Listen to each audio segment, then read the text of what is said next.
Oh, apologies. Something didn't work here. Now it should be working. So, Merry Christmas to everyone, and hopefully you can hear me now. Not sure what happened there.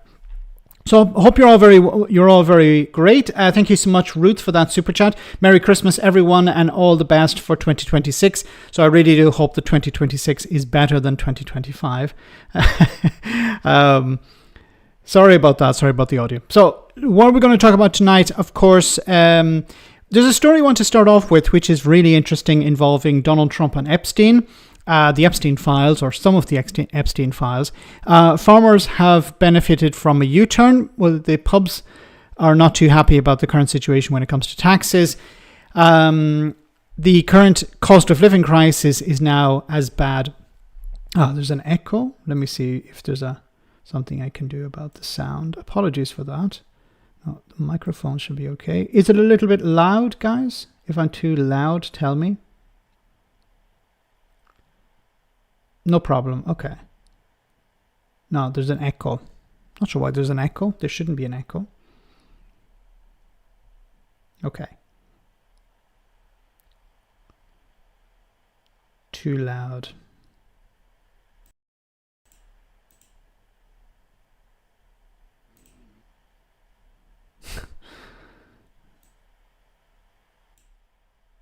Okay, hopefully that's a bit better. Hopefully it doesn't sound so bad now. No, I can hear. Okay, somebody has an echo. I can't do anything about that. So anyway, let's jump into this first story, which is unbelievable.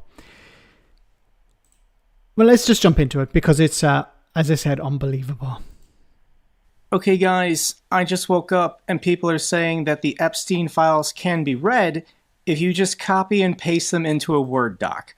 Whoever blacked out these documents used Adobe Acrobat, and apparently it's really easy to see what the redactions are. This doesn't work for every document. It only works for the documents where whoever redacted them was an idiot and didn't know what they were doing. So we'll go to this document and I'll open it in a new window. You can see it pops up in Adobe Acrobat. And if we scroll down to anything that was blacked out, all you have to do is copy it and then open a Word doc and then paste it in, and that is the redacted amount right there. From another Epstein's personal accounts with another different bank for which another different bank, for some reason that was blacked out. We can look at the next line. Payments from this account totaling almost, so this is 111. Payments from this account totaling almost $60,000 were transferred by wire to young women, mostly at foreign beneficiary banks. Why would they black out those dollar amounts? I don't know. But you can literally read the redactions in the Epstein files, some of the documents, if you just copy and paste it into a Word doc. That's how stupid the people are working for Trump, and those are the people that Trump put in charge of this. So, I'm sure there are people out there who have downloaded everything, and now they have to go through each document, copying and pasting to see what was blacked out. It's not every document, but this is pretty hysterical. So what happened here, obviously, Donald Trump and his team fired a lot of workers in the Department of Justice and then hired their own type of people. And these people, now some people are speculating that this is actually intentional. That there's an option within Adobe that you can flatten a file, which means that there aren't two layers, so you end up having the text and the blacked out part as one file or one piece of text. But somebody didn't do that, so it's like a sort of two layers, and all you have to do is to remove the top layer is just copy and paste it into another document, and there you have it. Now, this is a massive mistake. It's great that somebody did this. It demonstrates a complete and utter incompetence within the Trump administration, or perhaps better, there are people working in the Trump administration who understand that the public need to know this information, that Donald Trump should not be protected. So I hope that there's a lot more of these. Maybe we can find it ourselves and we can go through it. But it looks like there's going to be a lot of information that was redacted that is actually now going to be available. I think when it came to the example given there by Jake, it's probably a case of who are these where are these banks? So people will be able to start tracking down this information, looking at, okay, where did this money go? Who is sending this money? What was the purpose of this money? And people like maybe Donald Trump will have to answer these questions someday, not as president, but perhaps someday. But it's interesting that this happened in this way. Anyway, we'll continue with that story another time, I guess. Okay, I want to move on to our next one, which of course is inheritance tax and, what is working class or middle class? And Luz Goodall took a call from a woman called Sam over what is middle class. People like you are on the radio and implying that people like us are freeloaders, we're not paying our tax. When did I say that? We're not workers, that we're not the only people who are worthy of the title of being grafters and hardworking are people who are earning under a certain amount. I didn't say any of that, Sam. I think you might have been listening to a different radio station. No, I I'm not haven't said listening any to of a that. different radio station. It's like you're almost ashamed of your middle classness. Why do you have to be ashamed of it? Why do you have to be ashamed of this badge? Well, Sam, I find it offensive you telling me what class I am, actually, if we're going to go down the offensive card. Well, you're a okay, bloody so now listen. journalist. So what, you see, there are no working class journalists? I live in a house, let's say for argument's sake, it's worth 2 million quid. Yeah. And someone else lives in a house that's worth, I don't know, 400 grand. Why should I feel guilty that I live in this house that I work for and No they one live said in you that should, house? but Sam, no one said you should feel guilty. But What I'm saying you're is saying that it's not right with the distribution of wealth. Well, What I are you do- saying? That I should be giving even more of what we're earning away. I My do God, think we're we giving need to a hell of tax. a lot away. I do think we need to tax wealth far more. Yes. They want to come after our house with this wealth tax and all, with this mansion tax and all this stuff. Where the hell does it end? We've got a mortgage that would literally keeps me awake at night. But you didn't have to have that So- mortgage, Sam. No, You could have we chosen a chose different that. house. I No, mean, we like, chose I'm sorry. that. I'm not going to feel sorry blaming for you. anyone. I'm not asking you to feel sorry for me, but I'm saying that I'm paying my way, Yeah. and I'm paying everyone else's way. My husband is paying more in tax than some people earn, which lucky us. But it's just I'm sick and tired of people sort of making out that we're the bad guys when we're not. We're doing everything by the book, absolutely. But I've everything literally not by the said, book. Sam, that you're the bad guy. You seem to be you're angry about me presenting saying things I haven't I'm said. livid. No, but you're Yeah, I saying can tell you're tax livid. is I they can wanna- tell. So a few things to say about this. So first of all, if you're living in a £2 million house, you're probably doing okay. Now, this is not a house that she inherited. Now, if this was a situation where she inherited this house and the house was valued at £2 million, that's a different story. But she said herself that she took out a mortgage on a house to the value of £2 million. We're supposed to feel sorry for people like this? She's full of bullshit. I think this is maybe a prank call. It sounded a bit like a prank call where she was talking about, we're not the bad guys. We're not the bad guys. Anyway, guys, let's move on to our next story. So our next story, of course, is the big one for tonight. The government have U-turned on the... Whoops, I need to show it to you. The government have U-turned on the inheritance tax for farmers. So farmers celebrate Sir Keir Starmer's Christmas U-turn on inheritance tax. So in a massive Christmas U-turn by Sir Keir Starmer, the government has announced a huge climb down on inheritance tax on farmers. The tax relief on family farms handed down between families is to be increased. So the relief is going to be increased from £1 million to £2.5 million, meaning only farms worth more than £5 million will pay. It was already not that terrible, although the farmers were complaining a lot about it. No offense to farmers, but farmers like to complain. My father was a part-time farmer, and I know the farmers like to complain. The climb down overturned bitterly unpopular proposals in Rachel Reeves' budget last year following a personal intervention by the Prime Minister. The National Farmers Union President Tom Bradshaw revealed the government backed down after he had two constructive meetings with the Prime Minister. So all poor people need to do is organise a group and lobby the government to do a U-turn on, for example, support for the most vulnerable in society. That's all they need to do. They just need to be very rich, have a very rich lobbying firm, and they have meetings with the Prime Minister and force the Prime Minister into a U-turn. The poor rich farmers. When it comes to inheritance tax and stuff like this, we're talking about significant sums of money. We're not talking about generally small farms. We're talking about bigger farms. And now they're even better off. The question has to be asked, what happens now? Because Rachel Reeves had factored in this inheritance tax as part of the budget, I believe. Campaign for a UBI. Yes, we need big donors to help us form a lobby where we can petition governments around the world to support a UBI. We need a few big hitters on board as well, some multimillionaires or billionaires. If we can get some of them to back us, then we can lobby the governments to impose a UBI. But I'm not the farmers. It's not the farmers who benefit. Until a farmer passes on, their kids benefit. Yes. So yeah, the farmers themselves are not benefiting from this. It's as a result of inheritance. And it was a pretty high sum at the moment, but before this, but now it's at a very high threshold. And, the people who will really end up paying this is probably like Jeremy Clarkson or something like that, who has a significant estate that will be passed on.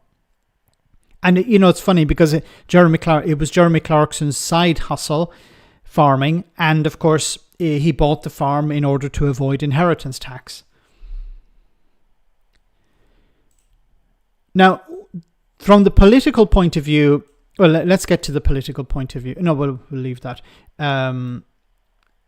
So from the political point of view, here we should see. These are pictures from just moments ago coming in past Parliament. That's just around the corner from where we are. Dan Whitehead is there for us. Dan, this was banned by the Met Police. They didn't care. Yeah, it was banned right at the 11th hour. The organisers of this protest on Budget Day have been working, they say, for 3 or 4 weeks with the police, arranging 400 to 500 tractors to come down to Whitehall on Budget Day, protesting those inheritance tax reforms. At about 3:30 yesterday afternoon, the organisers were told, no, you cannot do it. It's going to cause too much serious disruption. But as we've seen... Is this the result of protests? Is this the result of lobbying? I think in part, I think more of it is related to the farmers putting pressure on backbench MPs. So many Labour MPs in rural areas in particular are sitting on very thin majorities. And they know that if the farmers are upset, the farmers are able to either pressure the MPs to back them, or if the farmers are upset, they can convince people to come out and vote against the MP. I think the Labour government forgot about this. They thought, okay, we won a majority, we're going to be able to push whatever we want through Parliament. And stuff like this is really unpopular with many lobby groups who are extremely powerful. And the farming lobby is pretty powerful. They haven't always got their way, but they realised, look, the protests in the streets will get the public on board. And of course, the pressure on individual MPs, backbench MPs in rural constituencies will convince them to get the Prime Minister on board. There's no way that they would have got this meeting with the Prime Minister if it wasn't something that was that received a lot of pressure from backbench MPs. So thanks to those backbench MPs, the NFU got this meeting with the Prime Minister, and we've seen this U-turn. Now, how is this going to be paid for? Because Rachel Reeves has said in her budget that she needed to increase these taxes in order to cover the cost of public services. So I don't know how much this is going to cost, this change in the threshold, but it's going to cost perhaps something.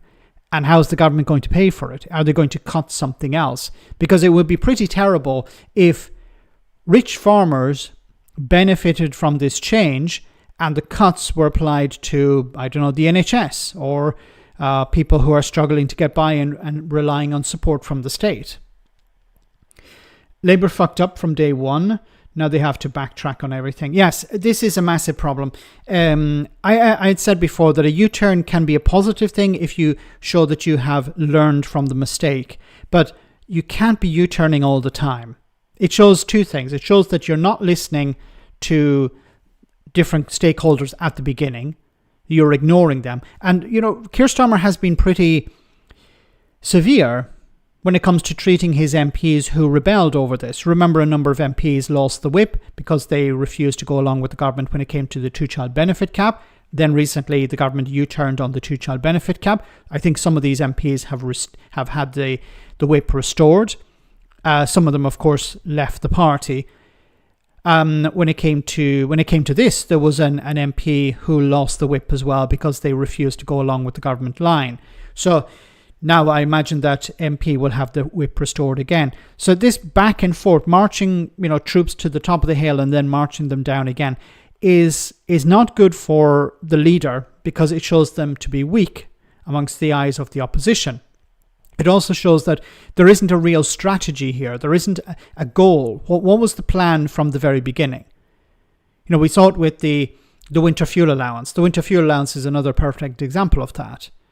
What was the thinking? We're going to make these we're going to means test it, but why are you going after those people? There are legitimate economic arguments for means testing something. I'm against means testing. I think it should be universal, because then you don't miss anyone. Some people may get something they don't need, but you avoid the problem of people who desperately need it not getting it because of a technicality. So it's better to give it to everyone, like a universal basic income. It's better to give it to everyone than to means test it and then miss somebody, because the people who are missed are going to suffer more than the people who don't need it benefit from it. I think there has to be that sort of balance. More tractor pawn for that Tory bloke. So the silver lining. Yes, I imagine. What was his name? I forget what his name is. He's no longer a Tory MP. He lost his seat. A wealth tax now. Yes, this is what the left of the Labour Party should be campaigning for. This is what the Green Party should be campaigning for as well. Can you expand on that UBI stuff, Max? A universal basic income would be about £1,000 or something like that to everyone as a result of the change in society. So what's happening at the moment, we're seeing AI, we're seeing robotics change the way people work. It's going to result in a lot of people losing their jobs, a lot of industries closing down, and we're already seeing a freeze on the employment of young people. Now, some of that is related to the cost of hiring people, be it the minimum wage or changes to national insurance contributions, which, that's the reality on the ground. But AI and robotics and automation is going to get rid of a lot of junior positions in companies. And this creates a situation where young people are not entering even just to gain experience. They're not earning anything either. And it creates a situation where their careers stop, in a sense. And also companies are going to lose out because they're not going to have young, enthusiastic people working in the company anymore. They're going to have AI doing a lot of the work. And it's not good for the businesses, it's not good for the young people. In particular, young people are going to lose out here. So in order to stop them from falling into destitution, there needs to be some sort of safety net, and the UBI would solve that. Cavan, thank you so much for that super chat. They need to claw back what they lost to Farage, and they need to feel ashamed that they fear the bastards so much. Yes. There is not a silver line. There are some positives coming out. I probably have a video tomorrow, the next day, about this. It seems that reform have reached a ceiling, and it seems that the Conservatives may be starting to benefit from the failures of reform. So I'll cover that in another video, perhaps tomorrow, the next day. Anyway, guys, let's move on to our next story, which is, so one group of people are benefiting, it seems. The farmers are really happy that they received an early Christmas present, but publicans are not too happy. Reeves budget tax rises a pub destroyer, says landlord. So a millionaire's playground pool in Dorset boasts some of the most expensive properties in the UK and has been called Britain's Palm Beach. Away from the yachts and the mansions of sandbanks, however, Poole is also a beer drinker's paradise with 58 pubs in the parliamentary constituency alone. 58 pubs. But now many of the Dorset pub landlords have joined a bitter backlash against rises in business rates of up to £30,000 in Rachel Reeves' November budget. Across the UK, it is claimed that up to 1,000 publicans have been banned, have banned Labour MPs from their pubs after the Chancellor axed 40% rate discount introduced during COVID from next April. The row over the rises, brewing a lot of tongue-in-cheek in this, a lot of innuendo in this report. Brewing since the budget came to a head in a clash between Kemi Badenoch and Sir Keir Starmer in the final PMQs of 2025. He gave his word that he would help pubs, said the Tory leader, yet they face a 15% rise in business rates because of his budget. Will he be honest and admit that his taxes are forcing pubs to close? Now, it can be a bit difficult to know what is actually driving the closure of a lot of pubs. Some of it is probably down to the changes in the tax rates. Some of it is down to the increase in the minimum wage. And I think more of it is down to a change of culture. Young people are drinking less or not drinking at all. A lot of people can't afford to go to the pub because it's just too expensive. Or if they are going, they're drinking less when they do go to the pub. So they go for 1 pint or 2 pints. They're not going for what they used to do in the past, maybe 5 or 6. Okay. You need to take out a mortgage if you want to go out for a long night. So a lot of people are not doing that. They're, while drinking at home used to be frowned upon, I think since the pandemic, and particularly since the rise in inflation, the rise of the cost of living has driven many people to embrace drinking at home. So there's the allure of the pub, but I think people are going there less. When they do go there, they're spending less. And I asked you guys in a poll there on the channel there recently, and it seems a lot of you agree with me on that. Cameron, thank you so much. That's super very kind of you. Brexit is also a problem, yes. It made the raw materials that you need to make beer and some of the beers that are imported are more expensive. Not a huge amount, but there is, it's a cost that eventually has to be passed on. And of course, when it comes to freedom of movement, it's more difficult to get access to staff. Pubs and restaurants used to rely a lot on European workers, especially young people who come over to Britain to improve their English or to do a bit of work in the UK, and then after a number of years would go back home. But that's gone now. So you're relying more on British people, and British people are demanding higher wages because, well, there's a shortage of labour. Who would risk having a night out with a digital camera in every pocket? That's a valid point as well. You don't want to get wasted and then it to be appearing on Instagram, or you don't want to get wasted and for your boss to see it. These are legitimate concerns people have. My kid's 17, doesn't drink at all. How times have changed. I remember a friend of mine said that he would stop drinking. He told me, I would stop drinking if a pint went over £1. Now, that was many years ago. You can imagine how many years ago. But I did a quick research online. In the year 2000, beer in England cost about £2 a pint. Now it's about £7 or £8 a pint. So it's gone up pretty dramatically. What else has gone up that amount? Maybe houses. Okay, houses and beer. They're the things that are no longer affordable. Evening All started how there are so many microbreweries too. Pubs are so last decade. Yeah, I think if you go to the continent, if you go to Europe, especially the south of Europe, you see a lot of bars, for example, cafes selling beer, wine, and stuff like that. Maybe that's something that should change in Northern Europe as well, in the UK and in Ireland, where you can go into a cafe and have a beer. It would help the beer industry, but it probably wouldn't help the pub industry. And I think the pub industry has been very resistant to change. I remember the smoking ban in 2002. I don't know if any of you are old enough to remember that. but it was like night and day. I remember when I go out to have a drink with my friends, you would come home in the evening, wake up the next morning, and your clothes would still smell of cigarettes, even though I don't smoke. I would have a sore throat the next morning. It was, and even you'd smell it on your clothes, on your hair. It was horrible. And then when the smoking ban came in, or when it was about to come in, I remember the publicans, the landlords, the owners of pubs were up in arms over, saying this will destroy our industry. There will be no pubs left because people go there to have a pint and a cigarette.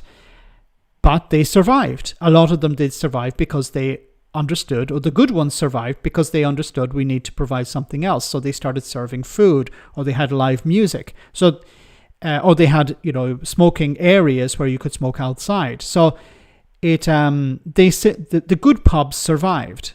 But I think what's really harmed them is the cost of living. So everyone is suffering from the cost of living, unless you're a multimillionaire or billionaire.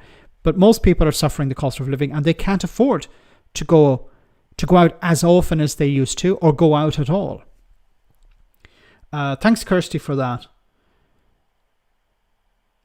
I think things are changing, and you need to adapt to those. You need to adapt, to those changes. If you ban smoking, women don't like standing outside. Okay, I didn't know that. Good God, I remember when seatbelts were not mandatory. My goodness. We're going back to what, the 1970s?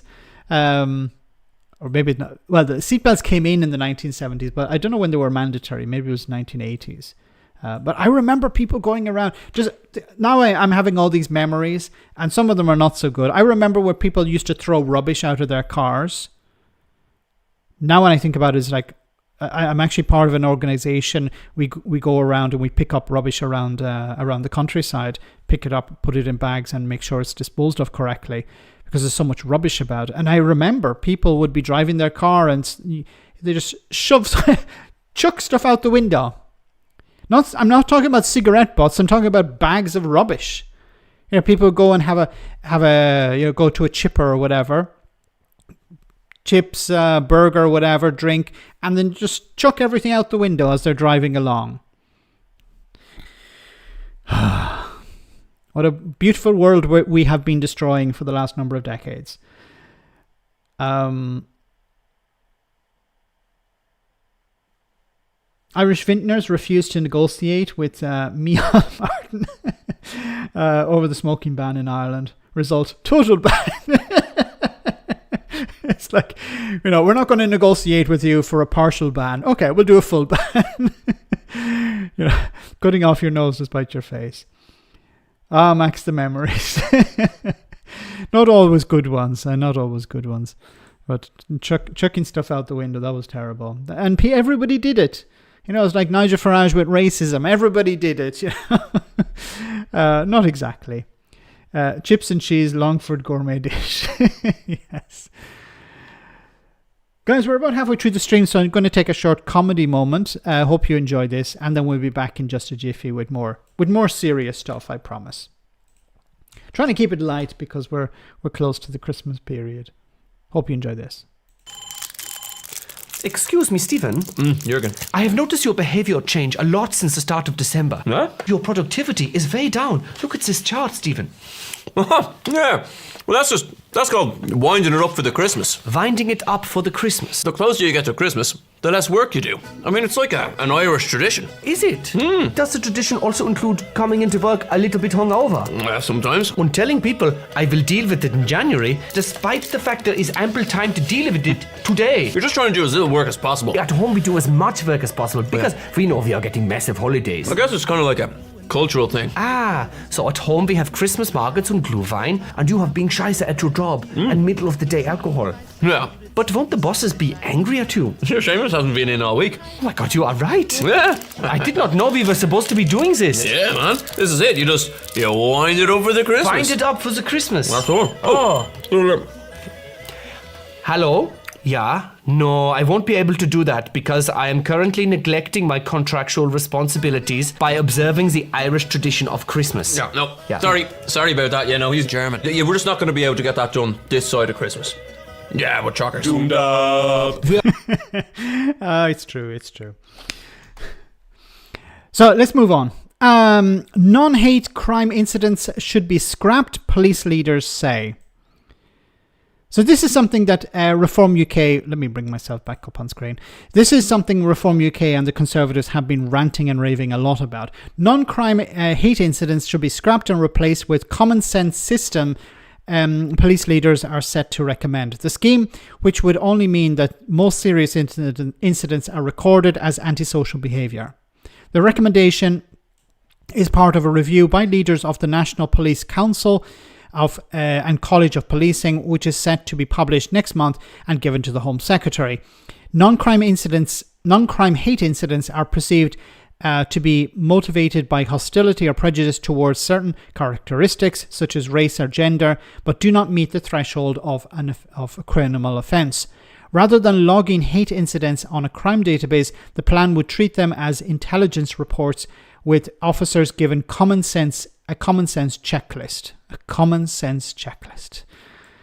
Okay, so before we get to this, what are non-crime hate incidents? So what the Conservatives and Reform UK try to sell them as is, well, these are people committing crimes. No, it's nothing to do with a crime. It's about providing the police with a feeling about what's going to happen before a crime is committed. So, for example, there are incidents where foreigners are treated pretty badly in the community. In a community, for example, asylum seekers move into an area and you see protests taking place, you see graffiti, things like that. Maybe not graffiti because that would be an actual crime, but you see, for example, protests taking place or individuals congregating around the area and complaining about it, or people in the community talking about how the asylum seeker shouldn't be there and stuff like this. So it's not a crime. No crime has been committed,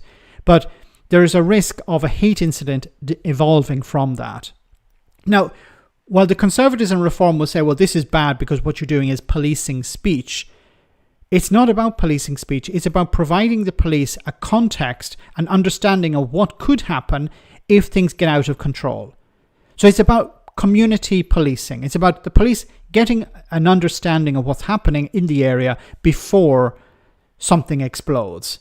So it's actually about investigating before a crime is committed. Now, people will view that as clamping down on free speech or something. No, because nobody is arrested as a result of this. There is no crime being committed. It's about allowing the police to identify risk before something happens.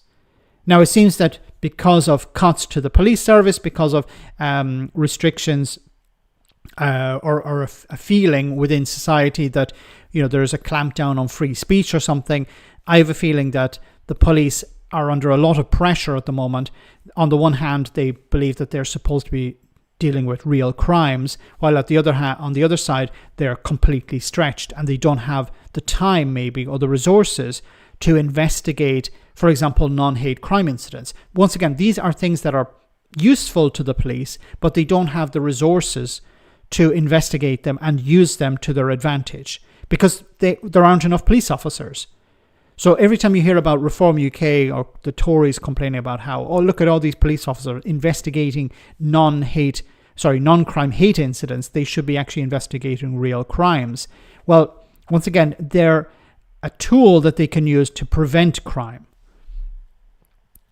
In light of the Epstein file letters from the Invisible Man have been published, a large convoy of water tankers have been spotted arriving at Windsor.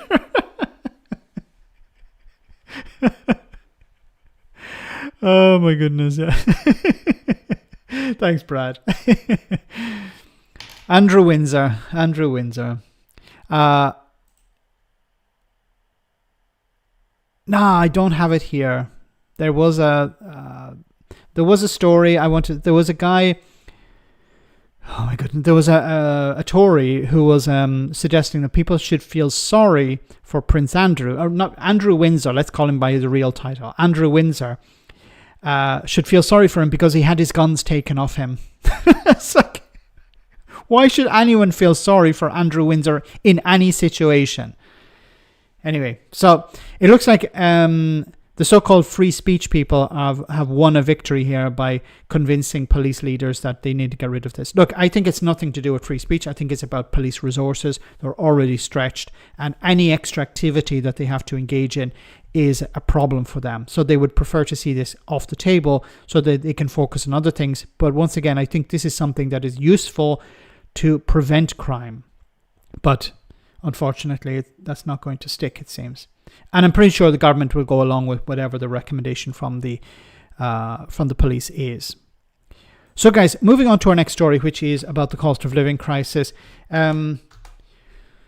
This is not good. So Britons are less well off than they were in 2019, and these figures show it.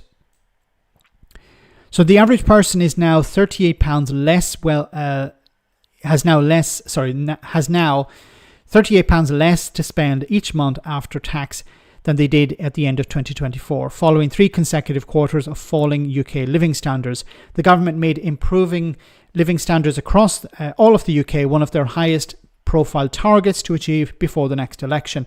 The previous government, or the previous parliament, I should say, between December 2019 and July 2024 was the first time in recorded British history to oversee a fall in disposable income in real terms. This should be something that the government are beating the Tories over the head with.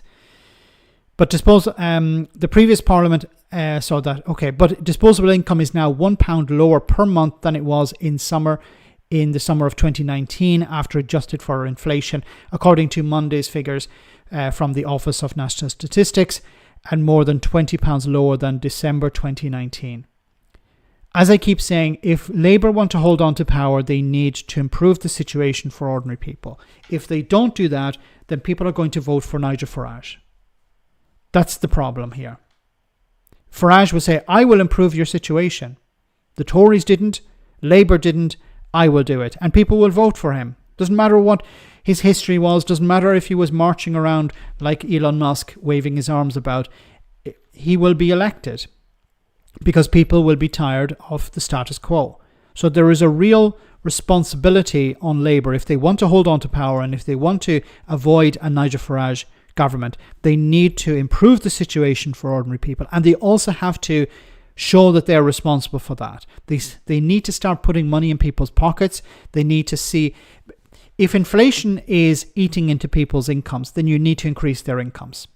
So people need to earn more money. Be it increasing the minimum wage, or it needs to be cuts to taxes or something like that. But people need to feel better off. They need to feel at the end of this parliament, well, things are better. They also have to be able to look around and see things improving. And they have to feel that Labour is responsible for that. Because if they don't, then they're going to be booted out. Has anyone claimed Essex Police £10,000 yet? Thanks, Brad. Is it in relation to someone going missing? Thanks, Brad. I don't think they have claimed it, so it's still available if you want to give it a go. Thanks, Brad. So let's move on to our next story.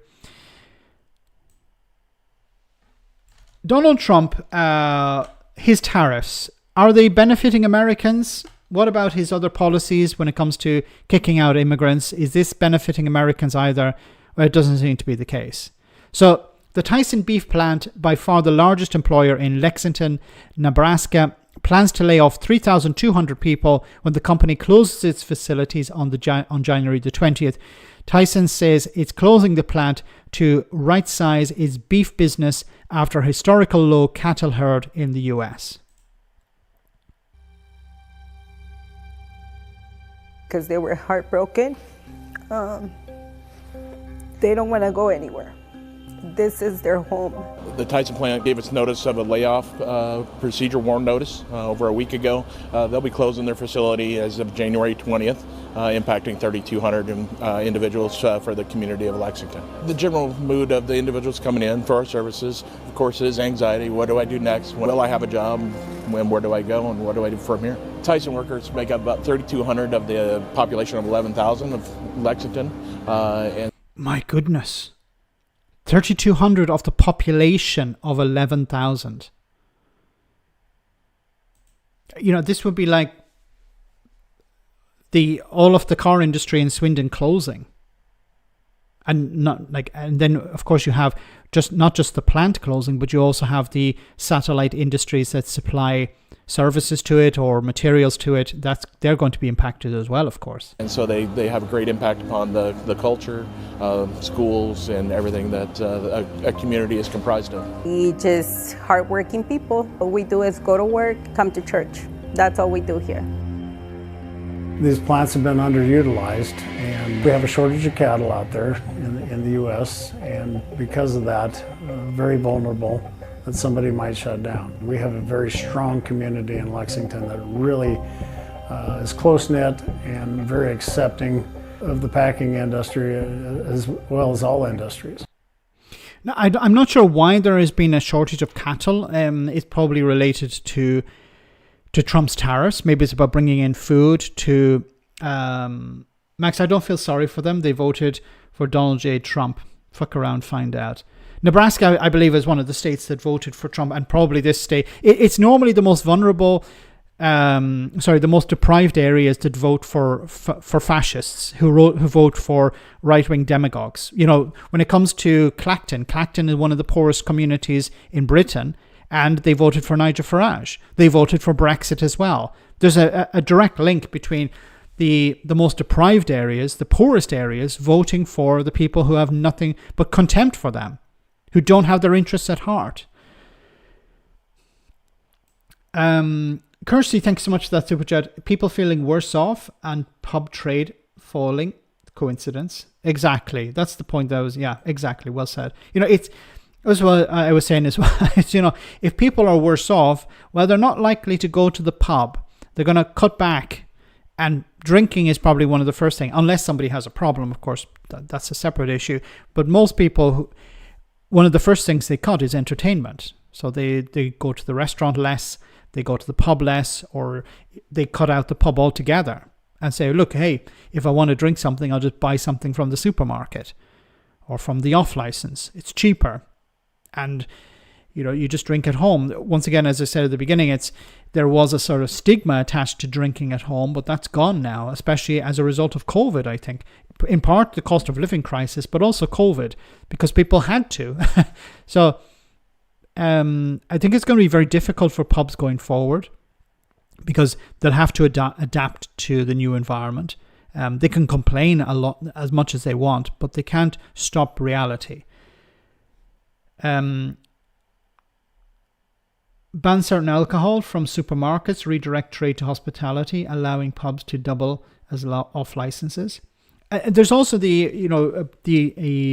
European approach where you allow cafes to offer alcohol as well. So that's one way of increasing. And then people will go in and have a few drinks and then go home or whatever. Although it's not good for pubs. 77 million voted for Trump. What do they expect?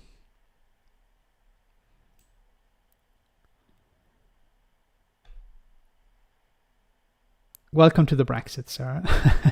Only celebrating. I will do 1 hour in a church with a relative who's demented, and while I'm newlywed, and thinks I'm his newlywed wife. I'm not sure what that's about. Doc. Will the next general election be 2028 or 29? I think the next general election will be probably 2029. Although it depends on how Labour are doing. If Labour, it's all based on the polls. So if Labour are doing well in the polls in 2028, then they will call an early election. If they think there's a risk that they will lose a lot, then they will wait until 2029. You know, when it came to Rishi Sunak, there was a possibility that he could have held on until 2025. But I think he pulled the plug because he was tired. He was like pissed off with the Conservative Party, and I went like, to hell with this. Let's call the general election now, back in 2024. America is screwed. America is in serious trouble because what we're seeing, instead of an investment in workers, we're seeing a massive amount of investment in AI. So we're seeing huge data centers being built, and those data centers don't need a lot of workers. They need a few technicians. You know, I think a data center can operate with about 100 staff. You know, we're talking here about a processing plant that is laying off 3,200. That's like 10 data centers. And the data centers are being built, but blue-collar workers are not getting the jobs. You know, we're talking about technicians. We're talking about highly paid individuals, people with years of experience in AI or in tech. Those people are getting the jobs, and eventually those people will be laid off as well, as the AI is able to do their jobs too. But 2026, I think, is going to see a lot of layoffs due to both manufacturing changes, AI, robotics, automation, but also Donald Trump's policies. Because Donald Trump is not on the side of the average worker. Never was, never will be. And I don't honestly understand why they continue to vote for this guy. I understand you're not happy with Joe Biden, you're not happy with the Democrats, but the alternative should be, I'm not going to vote, not I'm going to vote for Donald frigging Trump. Thanks again, Kirsty. Always the poor and disenfranchised that seem to vote in their worst interests and then suffer. Rich don't care. Yes, Nigel Farage. Part of this channel is about warning people about Nigel Farage. You know, he doesn't care about the poorest in society. He voted against measures that would improve the situation for workers. His party is off the rich for the rich.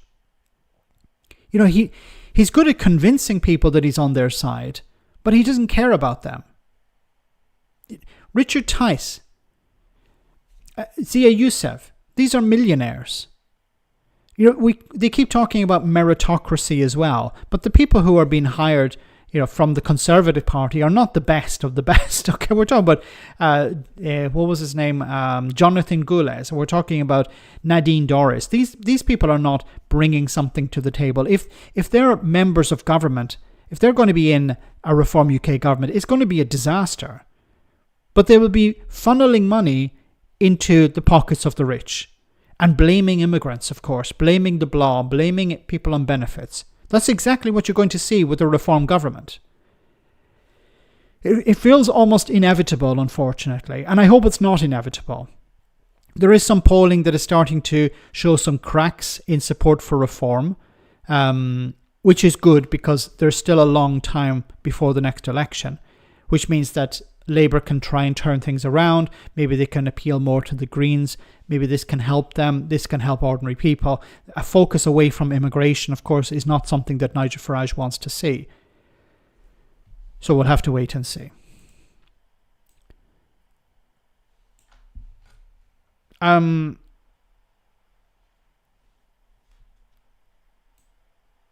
just want to go back to the pub story for just a second, because it does rub people the wrong way, it seems. In one of Britain's seaside beauty spots, a bitter political storm is brewing. Pub landlords in Poole, Dorset, claim rises of up to £30,000 in business rates in Rachel Reeves' budget could mean last orders for many. Across the UK, hundreds of publicans have banned Labour MPs from their pubs. So this is an ale house. Actually, this is an interesting. So, is it a good idea for publicans to ban Labour MPs from their pubs? Now, I don't think you're allowed to ban anyone under existing legislation. You can't ban somebody unless they're. I don't think you can actually ban anyone because it's a public house. You know, it's open to the public. Here in Poole. Let's go and talk to the landlord and some of the locals. This pub is facing an increase in business rates of nearly £9,000 a year. It's a pub destroyer. You know, pubs cannot survive these kind of increases. Your profit margins are wiped out. You know, we struggle as it is. You can't have that kind of increase and expect businesses to succeed. It's all back to front. You think that it's really these bigger pubcos, these supermarkets that need to, they need to be facing the increased rateable values. They need to be facing increased taxes. We can't handle that. They can. Pool's Labour MP has written to the Chancellor demanding a rethink and says he's prepared to vote against the tax rise in the Commons. You've got to listen to publicans, people who run social clubs, and listen to the problems that they're facing and the impact that these changes have made. What would you say to those who say, well, the Chancellor's got to find money somewhere? Yeah, I mean, Chancellors always want to find money from somewhere, don't they? So if you banned Farage, he'd live at the Parliament pub. Well said. When it comes to Farage, we keep hearing from GB News, we keep hearing from Reform UK, we keep hearing from the Conservatives that the UK should leave the European Convention on Human Rights. Well, then here's a challenge. I think Keir Starmer should say, we're going to leave the ECHR tomorrow. And then when he does that, what he should do is he should ban Reform UK. He should put Nigel Farage in jail. And then Nigel Farage and Reform will be, hey, you can't do that. And he says, yeah, because you no longer have protections to your rights. You wanted to leave the ECHR. Now we're going to ban Reform UK as a political party. We can do that. And there's nothing you can do about it because you wanted us to leave the European Convention on Human Rights. And we're going to shut you up because freedom of expression is covered under the European Convention on Human Rights. And you no longer have that protection. So we're going to ban Reform UK. We're going to ban GB News. We're going to have these people all put in prison without due process. And if you don't like it, we'll put your family in jail as well. There. Okay. Because you wanted to leave the European Convention on Human Rights, and that's the Robert Jenrick as well, always campaigning to leave the ECHR. Well, then put Robert Jenrick in jail. Because that's what he wants. He wants to give Keir Starmer the power to put Robert Jenrick in jail without due process. So he can be lifted, put in jail, no trial or anything. No access to a lawyer, nothing like that.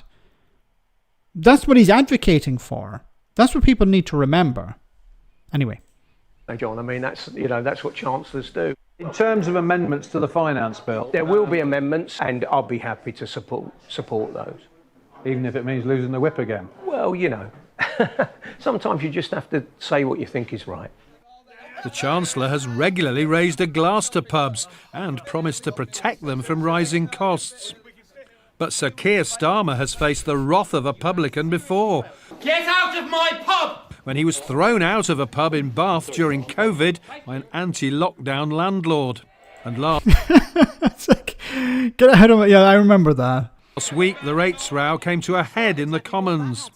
Will the Prime Minister be honest and admit his taxes are forcing pubs to close? Prime Minister, she knows very well that the temporary relief that was put in place during COVID has come to an end. And this is the problem. So this was a measure that was put in to help pubs during the pandemic, but the pandemic is over. Now, long COVID is still an issue, but that's a separate issue. But the pandemic is over. So should you continue to provide these pubs with support? Because other businesses will say, but we're not getting any support. Why should pubs get support? I don't know, do restaurants get support? Or is this a different issue? Thank you, Max, for describing the reform ban under the ECHR suggestion. I don't know. I don't need Viagra tonight. Mrs. Brad will be happy. Mrs. Brad can thank me.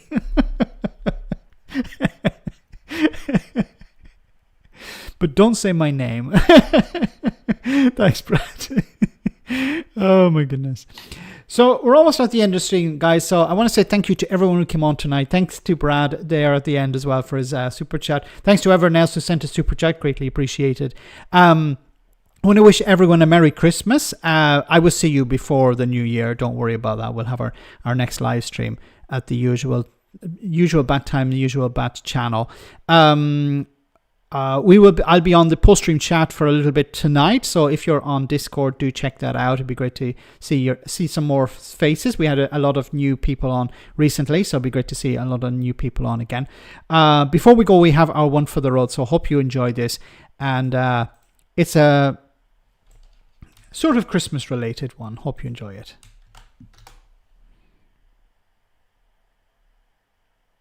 Colin from Portsmouth is on the line. Hello, Colin. I am disgusted, Anthony. Absolutely disgusted. Gary bloody Lineker has started haunting my dreams. Sexy dreams, would you say? Probably quite... No. He was the ghost of Christmas past.